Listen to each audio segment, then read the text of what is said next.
3. Tout cela arriva afin que s'accomplisse ce que le Seigneur avait déclaré par le prophète.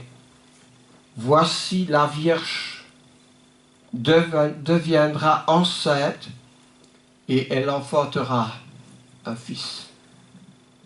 Dieu n'a pas surpris les hommes tout à coup avec la naissance du Seigneur. Ceux qui connaissaient les Écritures savaient discerner les temps. Quand Jésus est né, quand l'ange est allé s'adresser aux bergers, n'est-ce pas, il y avait de la joie, il y avait des louanges, il y avait la visite des bergers, il y avait la visite des mages. Ils savaient, ils ont discerné d'après les étoiles, dont une étoile les a conduits là où Jésus était né. Devenir un enfant. Quand on est un enfant ça veut dire être un enfant avant de devenir un adulte. Mais un enfant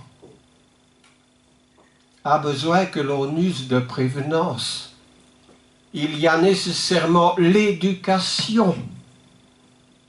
Il y a l'éducation dans le civil, l'éducation à l'école, il y a l'éducation à la maison, et il y a l'éducation spirituelle dans la maison de Dieu, à l'Église. Nous pouvons voir cela aussi quand la naissance, ou plutôt le démarrage, on va dire, du peuple d'Israël, parce que le peuple d'Israël était considéré comme les enfants de Dieu. En Deutéronome 14, Dieu leur dit « Vous êtes les enfants de l'Éternel » dans le verset 1 du chapitre 14. Et quand nous allons dans Genèse chapitre 12, eh bien nous voyons que le départ de ce peuple est donné lorsque l'Éternel dit à Abraham, « Va-t'en de ton pays », je suis en Genèse 12, 1, 2, 3, « de ta patrie, de la maison de ton père, dans le pays que je te montrerai. Je ferai de toi une grande nation, je te bénirai, je rendrai ton nom grand, et tu seras une source de bénédiction. Je bénirai ceux qui te béniront, je maudirai ceux qui te maudiront, et toutes les familles de la terre seront bénies en toi. » Voilà le signal de départ pour devenir un peuple, le peuple de Dieu, le peuple d'Israël. Le peuple que nous sommes, nous, aujourd'hui, parce que nous sommes les descendants spirituels. Nous sommes, comme Paul dit aux Galates, la postérité. Dieu dit en Isaac qu'il sera donné pour toi une postérité. Et cette postérité, c'est Christ. Et nous sommes à Christ. Nous sommes co-héritiers avec Christ. Nous sommes frères du Christ. Alors, quand nous allons dans l'évangile de Jean, c'est aussi un départ, une entrée de la personne du Christ. Lorsque Jean dit la parole a été faite chair et elle est venue parmi nous, puissante abondamment, il dit cette parole qui est Christ a donné le pouvoir de devenir quoi? Enfant de Dieu. Elle a donné le pouvoir de devenir enfant de Dieu. C'est le début de l'évangile de Jean. Mais quand nous allons 3 chapitres plus loin dans l'évangile de Jean, nous voyons que Christ lui-même donne la manière d'être engendré comme un enfant de Dieu. Il n'y a pas d'âge, Nicodème, un homme âgé, qui vient trouver Jésus, un membre du Sanhédrin, un homme sage, un homme plein de connaissances. Il s'adresse à Jésus. Et il y a entre Jésus et Jean une manière de concilier les choses. Parce que quand cet homme vient de nuit, d'abord il s'aperçoit d'une chose en la personne de Jésus. Personne, dit-il, ne peut faire les miracles que tu fais si Dieu n'est avec lui. Voilà une réflexion d'un homme intelligent, une réflexion d'un homme spirituel, une réflexion juste, une réflexion vraie. Et Jésus lui répondit,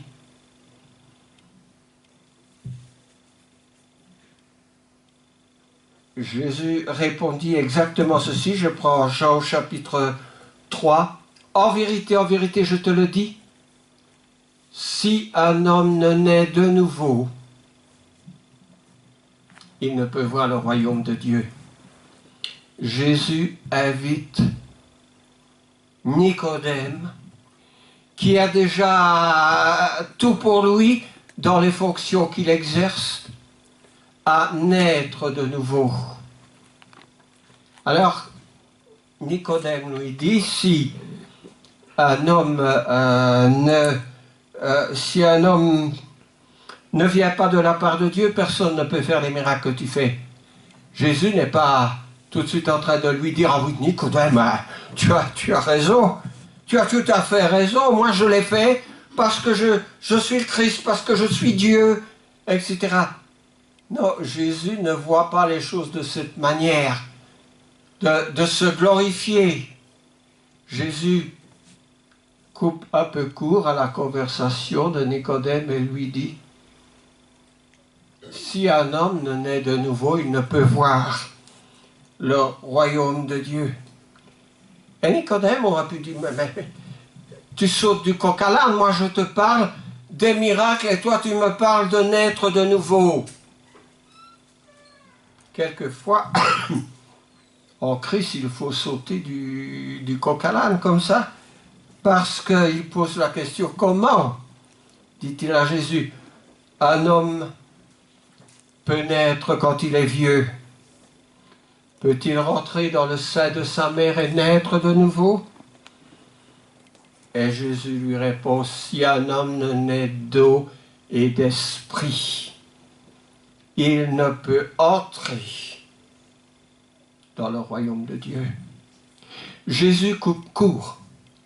Jésus donne, avant de polémiquer sur des sujets peut-être à n'en plus finir, Jésus va droit au but. Qu'est-ce que Jésus fait ressortir d'important? C'est d'entrer dans le royaume de Dieu. Parce que lorsque l'on entre dans le royaume de Dieu, on devient fils de Dieu. On devient un enfant de Dieu. Et c'est important d'être un enfant de Dieu. Pourquoi? Pour pouvoir hériter, n'est-ce pas? Si vous n'êtes pas l'enfant d'une famille, quelle qu'elle soit, vous n'avez pas droit à l'héritage. Vous vous dites, et encore ce n'est pas ce que tout le monde dit, parce que l'héritage, les familles vont jusqu'à se battre entre elles pour une question d'héritage. Mais on peut se dire l'héritage, ça m'est égal l'héritage, gardez votre argent. Mais dans notre cas, l'héritage c'est important. Pourquoi? Parce que l'héritage, c'est la vie éternelle. Et nous voulons tous aller au ciel. n'est-ce pas? Nous savons qu'un jour, dans quelques mois, dans quelques années, comme l'été prend fin, comme les fleurs se fanent, nous allons aussi, nous, dans notre enveloppe charnelle, la rente à la terre, mourir un jour. Mais la vie va continuer. Et nous voulons, avec la prévenance que nous donnent les Écritures, comme en Luc au chapitre 16, dans la parabole du mauvais riche et de Lazare, nous ne voulons pas nous trouver du côté du mauvais riche. Parce que le côté du mauvais riche, il n'y a pas d'héritage, il n'y a pas d'espoir, il n'y a pas de récompense, il n'y a pas la paix. Mais nous voulons, nous, précisément quitter ce monde de larmes pour avoir la paix, la tranquillité, la joie, un peu de joie. Le ciel pour nous, c'est la cité de la joie. Et nous voulons tous nous y rendre. Nous voulons tous y aller. Mais le côté du mauvais riche, nous savons qu'il n'y a que deux côtés. Parce que Jésus dit l'arche est la voie qui mène à la ruine où il y aura des pleurs et des graissements dedans. Et l'autre voie, c'est le chemin étroit qui monte au ciel. Nous avons décidé de prendre ce chemin étroit pour aller au ciel. Parce que de l'autre côté, nous voulons nous trouver avec Hitler, avec Hérode qui a massacré les enfants. Nous voulons nous trouver avec les despotes de la terre, avec les empereurs romains qui ont mis à mort les chrétiens. Il faut savoir de quel côté nous voulons aller. C'est maintenant que nous allons décider. C'est maintenant que nous allons devenir un enfant de Dieu. Mais attention, il y a des règles. Il y a des règles. Les enfants de Dieu ne peuvent pas se considérer comme des demi-frères ou des demi-sœurs. Il n'y a pas de place dans le paradis pour les demi. C'est les entiers qui ont droit à l'héritage. Alors je continue ce fil conducteur où Paul dit aux Romains, car tous ceux qui sont conduits par l'Esprit de Dieu sont fils de Dieu. Nous sommes conduits par l'Esprit de Dieu. À chaque fois que je baptise, je dis, je vous baptise au nom du Père, du Fils et du Saint-Esprit pour le pardon de vos péchés et pour que vous receviez le don du Saint-Esprit. Je ne passe pas sous silence le rôle de l'Esprit de Dieu. Tous ceux qui sont conduits par l'Esprit de Dieu sont fils de Dieu. Alors nous avons reçu l'Esprit. Et Paul nous donne déjà un conseil. Il nous dit, n'attristez pas le Saint-Esprit. Et dans une autre lettre, il dit, n'étouffez pas l'Esprit de Dieu. Alors, soyons prévenus, usons de prévenance. Ce sont les enfants de la promesse qui sont les enfants de Dieu.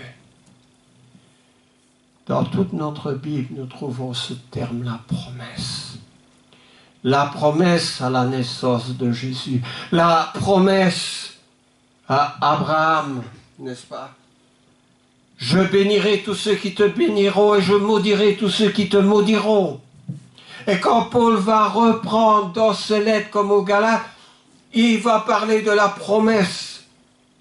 Le jour de la Pentecôte, Pierre, à ceux qui ont crucifié Jésus, il parle de la promesse. Quelle promesse à ce moment-là? La promesse qu'il ne serait pas abandonné dans le séjour des morts. La promesse que son sein ne verrait pas la corruption. La promesse, dit Pierre, faite à David. Pourquoi il y en a 3000 qui se lèvent le jour de la Pentecôte? 3000 maudits, 3000 meurtriers qui ont mis à mort le Fils de Dieu.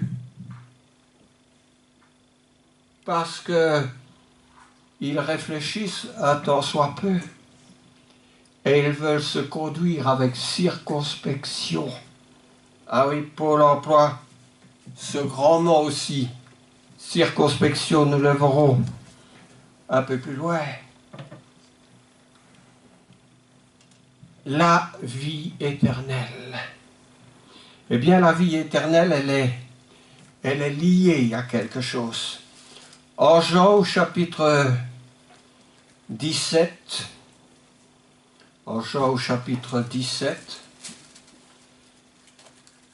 ce sont des paroles de Jésus.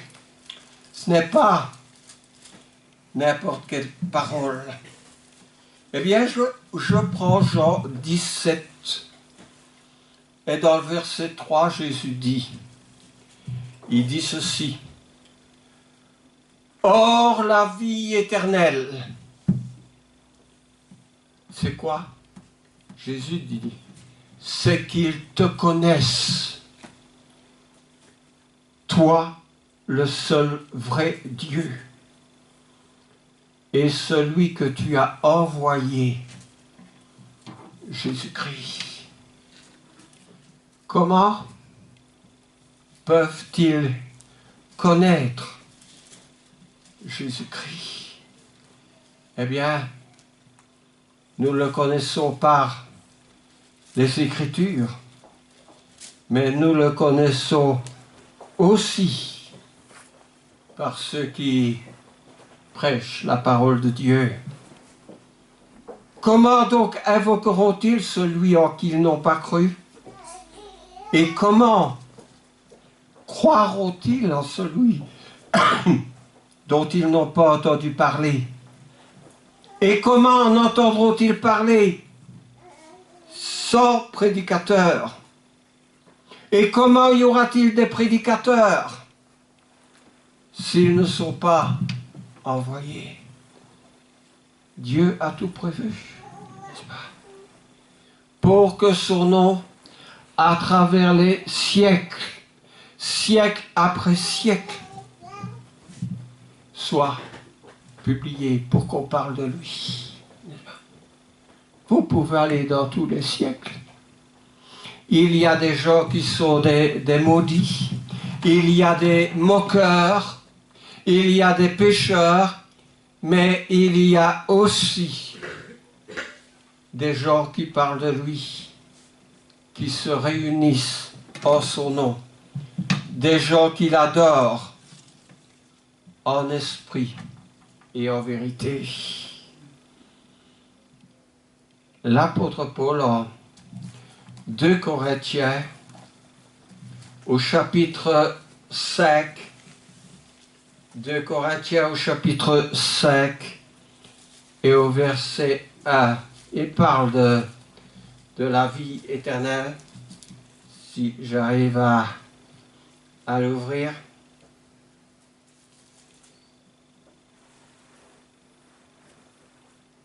Je suis en Galate, là, je vais un peu trop loin.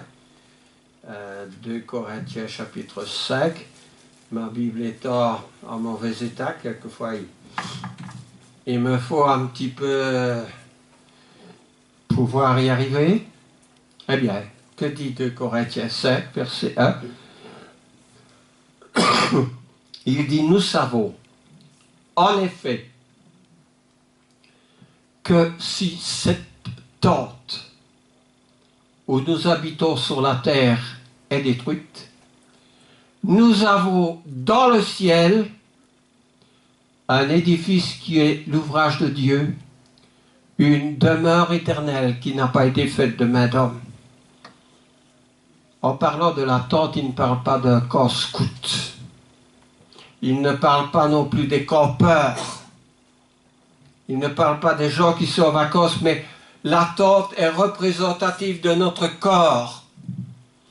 Et Paul dit, si cette tente est détruite, nous avons dans le ciel un édifice, une demeure éternelle qui n'a pas été faite de main d'homme. C'est pourquoi Paul dira ailleurs, notre cité à nous,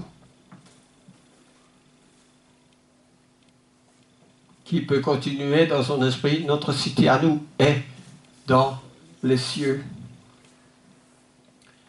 Alors avec tout ça, Paul va insister en disant, devenez donc les imitateurs de Dieu comme, et le terme revient, comme des enfants. Comme des enfants bien-aimés. Devenez donc les imitateurs de Dieu. En Philippiens, il dira, pour que vous soyez irréprochables et purs, les enfants de Dieu. Alors voilà quelque chose qui est de qualité. Les enfants de Dieu sont liés à une certaine qualité. Quand je prends Éphésiens, chapitre 5, alors c'est le passage où il est dit, devenez donc les imitateurs de Dieu, dans le verset 15. Dans le verset 15, il dit, veillez donc avec soin sur votre conduite, non comme des fous, mais comme des sages. Surveillez votre conduite.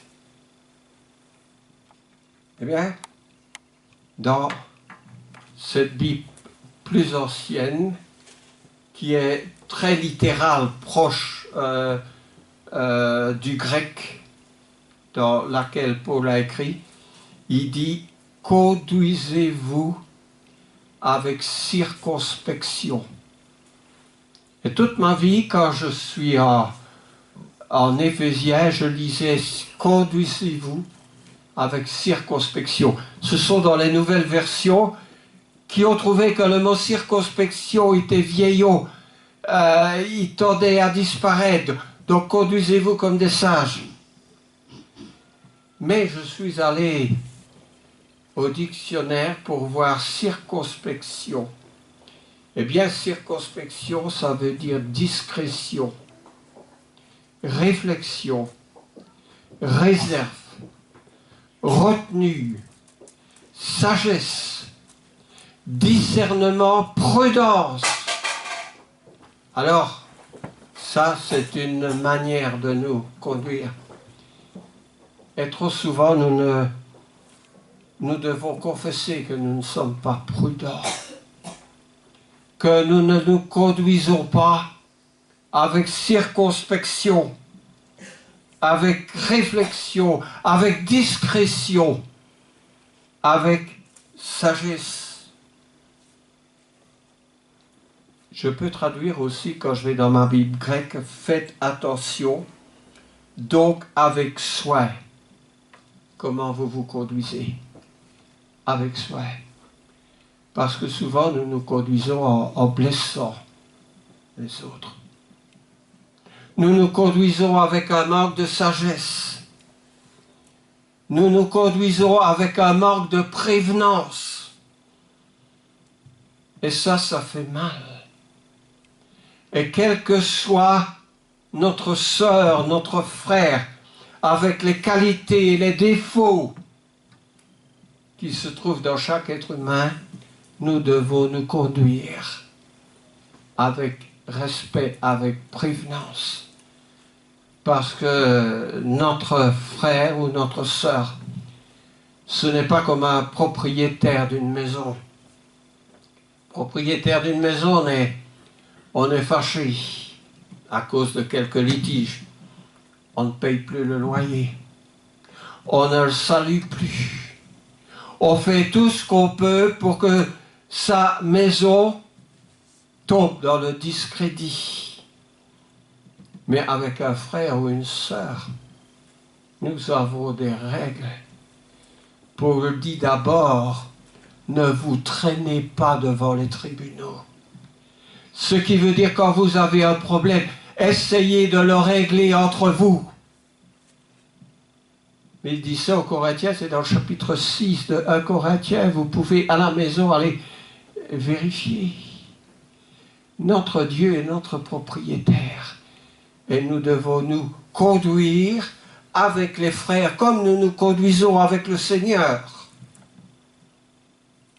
Alors ça, ce sont des règles qu'il nous faut prendre avec attention pour que vous soyez irréprochables. Il dit aussi, ne vous conduisez pas comme des ignorants.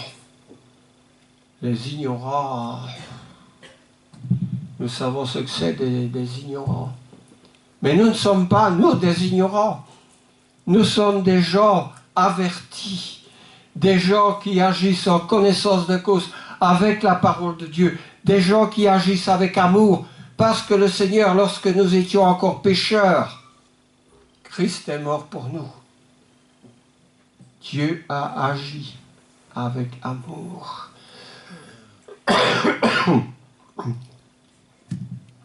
J'appelle donc ce matin, de la part de Dieu,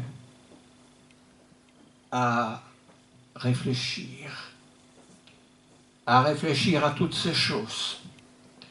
Ceux qui sont en Christ, à considérer qu'ils sont membres de la famille de Dieu, enfants de Dieu.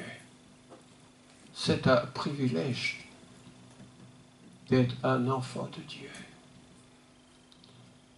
Si nous étudions l'épître de Jean, nous verrons avec Jean qu'il n'y a pas de condamnation pour les enfants de Dieu. Pour tout autant que nous allons rester dans la maison de Dieu.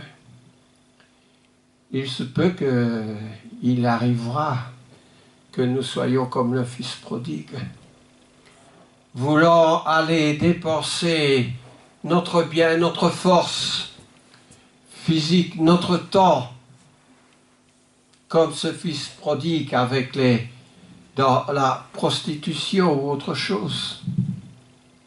Mais ce fils prodigue n'était pas un ignorant, il n'était pas un fou. Il a réfléchi que seul dans la maison du Père, il y avait du pain, il y avait la considération, il y avait un héritage, il y avait l'amour parental. Et il est retourné à la maison du Père, qu'il a accueilli, les bras ouverts. S'il est arrivé que vous soyez éloigné de la maison du Père, il vous appelle à un retour, un demi-tour là où vous êtes pour revenir à la maison du Père, où vous serez accueillis. Si vous n'êtes pas encore un enfant de Dieu, considérez ce que Jésus dit à Nicodème. Si un homme ne naît d'eau et d'esprit, il ne peut voir le royaume de Dieu. Alors à vous de décider ce que vous voulez voir. À vous de décider où vous voulez aller. Votre destinée vous appartient. Choisis. Mais Jésus ne parle que deux chemins. L'un qu'il appelle le chemin de la perdition et l'autre le chemin de la vie. Et si vous avez choisi le chemin de la vie, vous avez bien fait. C'est un chemin sûr. Un chemin avec une garantie, n'est-ce pas? Si vous allez aux Éphésiens, vous verrez que le don du Saint-Esprit est votre garantie. Quand vous allez à faire un achat, n'importe lequel, que ce soit d'une casserole ou d'une voiture, il y a une garantie qui est donnée. On n'achète pas, on ne s'engage pas sans garantie. Si vous allez au notaire, vous signez des papiers.